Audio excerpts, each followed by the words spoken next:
नमस्कार। आप देख रहे हैं राष्ट्र टीवी और मैं हूं आपके साथ अक्षय ठाकुर। खबरों की शुरुआत करेंगे और सबसे पहले बात केंद्रीय गृह मंत्री अमित शाह की। केंद्रीय गृह मंत्री अमित शाह सोमवार को जयपुर पहुंचे, जहां उन्होंने Jaipur exhibition and convention centre यानी जेईसीसी में 3 नए आपराधिक कानूनों पर आयोजित राज्य स्तरीय प्रदर्शनी का उद्घाटन किया।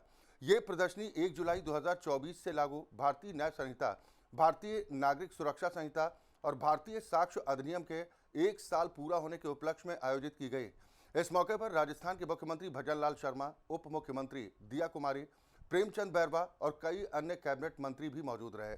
अमित शाह ने इस दौरान फॉरेंसिक साइंस लैब यानी कि एफएसएल के लिए नई वैन, महिला सुरक्षा के लिए पेट्रोलिंग स्कूटी और बाइक को हरी झंडी दिखाकर रवाना किया। महिला सुरक्षा को बढ़ावा देने के लिए अमित शाह ने पेट्रोलिंग स्कूटी और बाइक को हरी झंडी दिखाई। ये वाहन महिला पुलिसकर्मियों को सशक्त बनाने और शहरों में सुरक्षा व्यवस्था को मजबूत करने में मददगार साबित होंगे। इसके अलावा फॉरेंसिक साइंस लैब के लिए नई वैन शुरू की गई है। अमित शाह ने पुलिस कार्य में तकनीक के उपयोगों पर केंद्रित एक टेक्नोलॉजी आधारित सत्र की भी शुरुआत की, जिसमें डिजिटल और आधुनिक तकनीकों के माध्यम से पुलिसिंग को और प्रभावी बनाने पर चर्चा हुई। राष्ट्रीय जनता दल के मुखिया, बिहार के पूर्व मुख्यमंत्री और पूर्व केंद्रीय मंत्री लालू प्रसाद यादव, उनकी पत्नी पूर्व मुख्यमंत्री राबड़ी देवी और बिहार विधानसभा में विपक्षी नेता तेजस्वी यादव की मुश्किलें अब बढ़ती दिखाई दे रही हैं। दिल्ली की राउज एवेन्यू कोर्ट ने आईआरसीटीसी घोटाले और लैंड फॉर जॉब केस यानी कि नौकरी के बदले जमीन देने के मामले में लालू प्रसाद यादव, राबड़ी देवी और तेजस्वी यादव के खिलाफ आरोप तय करने का आदेश दिया है। राउज एवेन्यू कोर्ट की विशेष सीबीआई अदालत ने यह कहा है कि लालू यादव ने तत्कालीन रेल मंत्री के तौर पर टेंडर प्रक्रिया में सीधा दखल दिया था। कोर्ट ने कहा कि टेंडर प्रक्रिया में बड़े बदलाव कराए गए थे। विशेष सीबीआई कोर्ट ने लालू यादव के खिलाफ धोखाधड़ी, भ्रष्टाचार निवारण अधिनियम समेत विभिन्न धाराओं के तहत आरोप तय किए हैं। कोर्ट ने कहा कि यह सब कुछ लालू यादव की जानकारी में ही हुआ है। बिहार विधानसभा चुनाव को लेकर प्रशांत किशोर की जन स्वराज पार्टी की ओर से सोमवार यानी कि 13 अक्टूबर को प्रत्याशियों की दूसरी लिस्ट जारी कर दी गई। इस मौके पर जन स्वराज के सूत्रधार प्रशांत किशोर भी मौजूद रहे। जन स्वराज पार्टी के राष्ट्रीय अध्यक्ष उदय सिंह और प्रदेश अध्यक्ष मनोज भारती उपस्थित रहे। वहीं दूसरी लिस्ट में 65 उम्मीदवारों के नामों की घोषणा की गई। तो वहीं दूसरी लिस्ट में प्रत्याशियों की घोषणा करते हुए बताया गया कि भागलपुर से अभयकांत झा उम्मीदवार होंगे, डॉक्टर शाहनवाज बडहरिया सीट से प्रत्याशी होंगे, शिवहर से नीरज सिंह, नरकटिया से लाल बाबू यादव, कल्याणपुर से मंतोष सैनी, संदेश से राजीव रंजन सिंह, बाजपट्टी से आजम हुसैन अनवर, हरलाखी से रत्नेश ठाकुर, नरपतगंज से जनार्दन यादव, इस्लामपुर से तनुजा कुमारी को उम्मीदवार घोषित किया गया है। वहीं दूसरी ओर इस लिस्ट में ध्यान देने वाली बात यह है कि इसमें जन स्वराज के सूत्रधार प्रशांत किशोर का नाम शामिल नहीं। राघोपुर सीट को लेकर अभी सस्पेंस बरकरार है और माना जा रहा है कि प्रशांत किशोर इस सीट से चुनाव लड़ सकते हैं। हालांकि पहली लिस्ट में 51 जबकि दूसरी लिस्ट में 65 उम्मीदवारों के नामों के साथ अब तक 116 सीटों से प्रत्याशियों के नाम घोषित किए जा चुके हैं। अब तक कुल 116 प्रत्याशियों की सूची जारी की जा चुकी है। उत्तर प्रदेश के मुख्यमंत्री योगी आदित्यनाथ ने राज्य के विंध्य और बुंदेलखंड क्षेत्रों में चल रही हर घर नल जल से योजना को लेकर अधिकारियों को सख्त निर्देश दिया है। मुख्यमंत्री ने साफ कहा कि 15 दिसंबर तक हर घर में नल से जल पहुंच जाना चाहिए, अन्यथा लापरवाही बरतने वाले अधिकारियों पर कार्रवाई होना तय। मुख्यमंत्री ने लखनऊ में समीक्षा बैठक के दौरान कहा कि विंध्य और बुंदेलखंड के लोग वर्षों से पानी की किल्लत झेल रहे हैं और सरकार का लक्ष्य है कि इस बार कोई भी घर बिना जल आपूर्ति के न रहे। योगी आदित्यनाथ ने संबंधित विभागों को फील्ड विजिट बढ़ाने, पाइपलाइन कनेक्शन की गति तेज करने और गुणवत्ता सुनिश्चित करने को लेकर निर्देशित भी किया है। समाजवादी पार्टी के प्रमुख और उत्तर प्रदेश के पूर्व मुख्यमंत्री अखिलेश यादव ने एक बार फिर बीजेपी पर जोरदार हमला बोला है। बता दें कि लखनऊ में पत्रकारों से बातचीत के दौरान अखिलेश यादव ने कहा कि बीजेपी के पास फर्जी आंकड़े हैं, अगर आप बीजेपी के आंकड़ों पर विश्वास करेंगे तो बर्बाद हो जाएंगे। इसके साथ ही अखिलेश यादव ने आगे कहा कि उत्तर प्रदेश में भी घुसपैठिए हैं और इशारों में मुख्यमंत्री योगी आदित्यनाथ पर निशाना साधते हुए कहा कि मुख्यमंत्री उत्तराखंड से हैं, हम चाहते हैं कि उन्हें वापस उत्तराखंड भेजा जाए। उन्होंने सवाल उठाया कि अब बताइए, क्या बीजेपी में घुसपैठिए हैं या फिर नहीं। अखिलेश यादव के इस बयान ने राजनीतिक हलचल तेज कर दी है। तो बीजेपी नेताओं ने इस मामले में अखिलेश यादव की घेराबंदी शुरू कर दी है। बीजेपी ने भी जोरदार पलटवार किया है। बीजेपी प्रवक्ता संजय वाजपेयी ने अखिलेश यादव पर निशाना साधते हुए क्या कुछ कहा, ये आपको सुनाते हैं। देखिए, मुझे लगता है कि अखिलेश जी को भाजपा के आंकड़ों पर नहीं लेकिन देश की सरकार के आंकड़ों पर जरूर विश्वास करना चाहिए। और आंकड़े भाजपा जारी नहीं करती, भारत की सरकार और उत्तर प्रदेश की सरकार जारी करती है। तो मुझे लगता है कि जिस राजनेता के अंदर यही फर्क उसको नहीं मालूम कि आंकड़े सरकार के हैं या राजनीतिक दल के, तो उसकी बुद्धि पर तरस आने के सिवा और कुछ नहीं कहा जा सकता। देखिए, मुझे लगता है कि जनता जिसको चुनती है, लोकतंत्र जनता से चुने हुए व्यक्ति के आधार पर ही चलता है, और राजनीति की समझ जिसको इतनी छोटी हो उसके वक्तव्य पर कोई प्रतिक्रिया देने से बचना चाहिए। खबरों में आगे बढ़ेंगे और अब बात करेंगे गोवा की।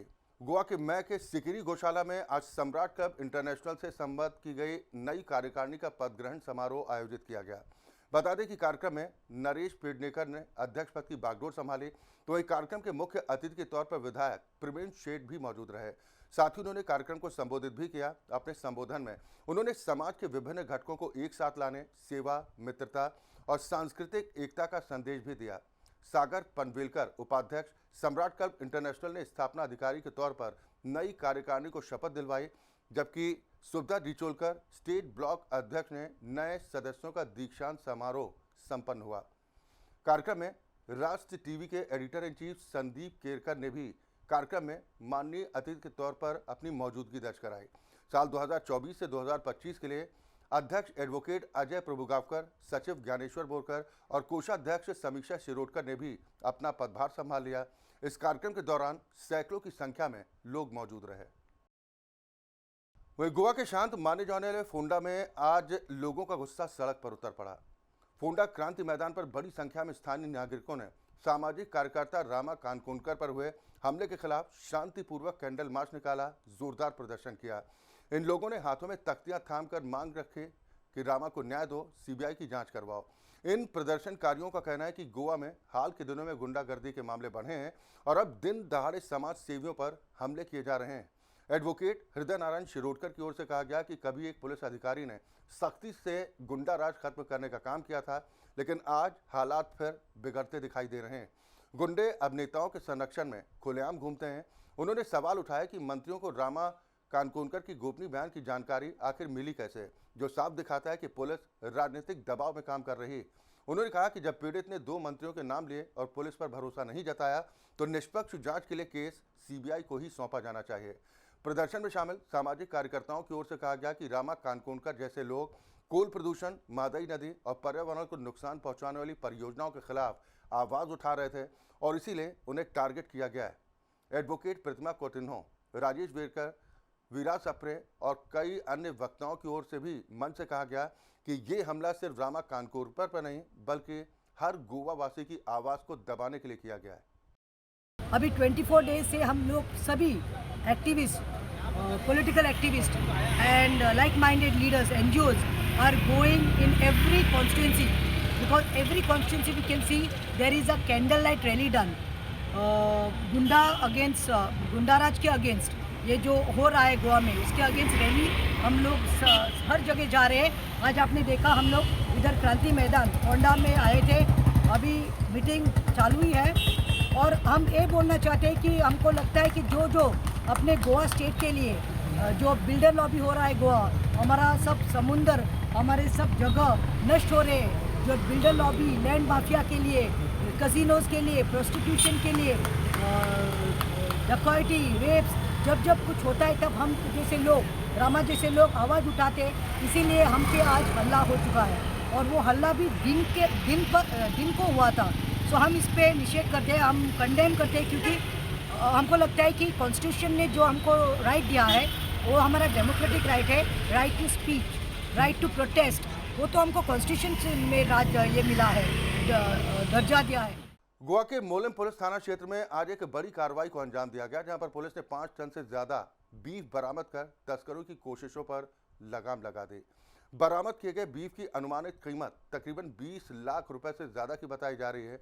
सूत्रों के मुताबिक पुलिस को गुप्त सूचना मिली थी कि इलाके में मांस की एक बड़ी खेप अवैध तरीके से लाई जा रही है। जानकारी के आधार पर पुलिस ने नाकेबंदी कर एक वाहन को रोका, जिसकी तलाशी लेने पर भारी मात्रा में बीफ बरामद किया गया है। फिलहाल पुलिस ने वाहन को जब्त कर लिया है, आगे की जांच तेज कर दी है और इस मामले में शामिल आरोपियों की तलाश की जा रही है। पुलिस का कहना है कि ये बरामदगी हाल के दिनों में मांस की अवैध तस्करी के खिलाफ की गई सबसे बड़ी कार्रवाइयों में से एक है। तो इस मामले में डॉक्टर कीर्तन का कहना है कि बीफ पर फिनाइल डालकर उसको डिस्ट्रॉय कर दिया जाएगा। गोवा में त्योहारों का सीजन आते ही पर्यटकों की आवाजाही बढ़ जाती है, जिसको देखते हुए पुलिस के ऊपर जिम्मेदारी ज्यादा बढ़ जाती है ताकि पर्यटकों के साथ साथ लोकल लोगों को किसी भी तरह की कोई परेशानी ना हो। ताज़ा मामला गोवा के मशहूर पर्यटन स्थल कलंगुट का है, जहां पर बीती रात 2 पर्यटकों ने जमकर हंगामा किया है।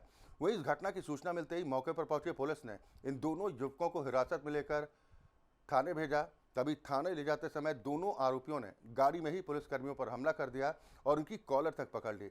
चश्मदीदों के मुताबिक आरोपियों ने पुलिस को धमकाने का प्रयास किया। इस दौरान पुलिस ने किसी तरह स्थिति को काबू में किया और आरोपियों को थाने लेकर पहुंचे। इस घटना के बाद से इलाके में हड़कंप मच गया।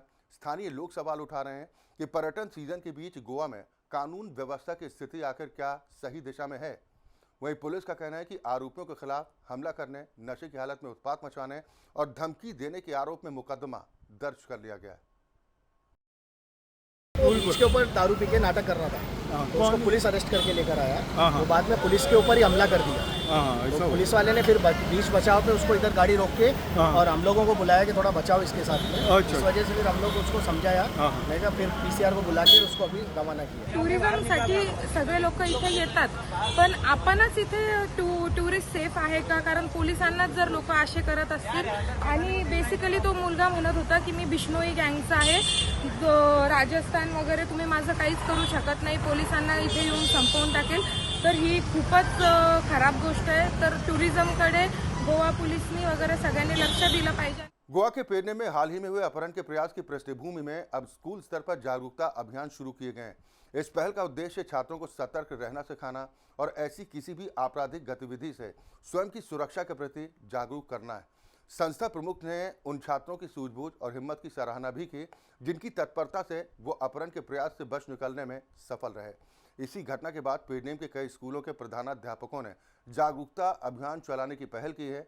स्कूलों में चल रही परीक्षाओं के दौरान भी शिक्षक और प्रधानाध्यापक छात्रों को सुरक्षा से जुड़े संदेश दे रहे हैं और ये उम्मीद जताई जा रही है कि परीक्षा के आखिरी दिन भी इसी तरह की जागरूकता गतिविधियां जारी रहेंगी। प्रधानाध्यापकों ने कहा कि वो छात्रों से छुट्टियों के दौरान अपने आसपास के माहौल के प्रति सतर्क रहने की अपील करेंगे। साथ ही उन्होंने अभिभावकों से भी अपने बच्चों की सुरक्षा पर विशेष ध्यान देने का अनुरोध किया है। पुलिस और शिक्षण संस्थान मिलकर ऐसे अभियानों के जरिए ये संदेश देने की कोशिश कर रहे हैं कि सतर्कता और जागरूकता ही किसी भी अनहोनी से बचने का सबसे प्रभावी तरीका है। पेडणे में अपहरण प्रयास के बाद जागरूकता अभियान अब लगातार तेज होते जा रहे हैं। तो आज सुबह स्कूल असेंबली में जब बच्चों को पूछा गया कि ये जो इंसिडेंट हुआ है गोवा में, उसके बारे में कितने बच्चों को ये मालूम है, तो मेरे को कोई किसी फ्रॉम अबाउट 150 स्टूडेंट्स में किसी बच्चे ने हाथ खड़ा नहीं किया। तो उनको बता दिया गया कि ऐसे गोवा में 2 इंसिडेंट अभी हो गए हैं। एक जो है वो किडनैपिंग वाला है। सो उसके बारे में हमारे बच्चों को मैंने अवेयर किया और उनको बोला कि आप यदि किधर जा रहे हैं तो सिंगल अलोन मत जाने का, 2 स्टूडेंट भी टुगेदर नहीं जाने का। आपको जाना है तो कम से कम 3 बच्चे साथ में, 4 बच्चे साथ में आप जा सकते हैं। तो थोड़ा और आपको ये ध्यान देना पड़ेगा कि आपके बाजू में आप जहाँ जा रहे हैं वहाँ कोई आपको कुछ पूछ रहा है, कोई आदमी आपको ऐसा देख रहा है, संदेह है, तो आपको अवेयर होना चाहिए। Sir, as of now, we have not informed the students regarding any incident. Since the exams are going on, we have planned a training program for them soon after exam, so they will be aware of such incidents and how to react courageously in such situations. Yes, sir. We will sensitize the students as well as their parents, so that such incidents may happen to you, and you have to act with courage and don't fall prey to such gangsters. पिछली बार कुछ ऐसे हादसे हुए थे और उसके बारे में बच्चों को हमने अपनी प्रार्थना सभा में जो सुबह होती है उसमें बच्चों को इसकी जानकारी दी थी और उन्हें ये भी बताया था कि इन बातों से बचने के लिए किस तरह से सावधानियां उन्हें बरतनी चाहिए। और हमने फिर हमारी जो पालक शिक्षक संघ की जो एक मीटिंग होती है, उस मीटिंग में भी हमने उनके अभिभावकों को भी बताया कि आपके बच्चों को इस प्रकार अकेले कहीं जाने मत देना, कुछ बातें उन्हें बताई है उस तरह से वो करेंगे, इसके बारे में आप भी उन्हें थोड़ी सी सावधानी बरतने के लिए कहें। तो मीटिंग के द्वारा और प्रार्थना सभा के द्वारा हम बच्चों को और उनके पालकों को भी बताते रहते हैं। उधर पूर्णा के सकोडा ग्राम सभा में 5 लाख रुपए के गटर और झाड़ी काटने के खर्च को लेकर जबरदस्त हंगामा देखने को मिला। बड़ी संख्या में पुलिस की मौजूदगी के बीच आयोजित ग्राम सभा में ग्रामीणों ने सचिव संदीप हलियाली और पंचायत बोर्ड से खर्च का विवरण और पारदर्शिता की मांग की। ग्राम सभा दरअसल पिछले रविवार इस मुद्दे पर स्थगित कर दी गई थी और आज इसे फिर से बुलाया गया। जैसे ही बैठक शुरू हुई, ग्रामीणों ने खर्च और किए गए काम का विस्तृत ब्यौरा मांगना शुरू कर दिया। हालांकि सचिव ने कहा कि ये मामला बीडीओ कोर्ट में विचाराधीन है और इसीलिए वो इस पर टिप्पणी नहीं कर सकते। पंचायत सरपंच संजना नार्विको ने ग्रामीणों के आरोपों का खंडन करते हुए कहा कि बिल केवल सचिव के अनुरोध पर सत्यापित रूप से मंजूर किए गए थे। उन्होंने स्पष्ट किया कि पंचायत ने डबल पेमेंट के मामले में सचिव के खिलाफ शिकायत भी दर्ज करा दी है और ये कोई घोटाला नहीं हुआ।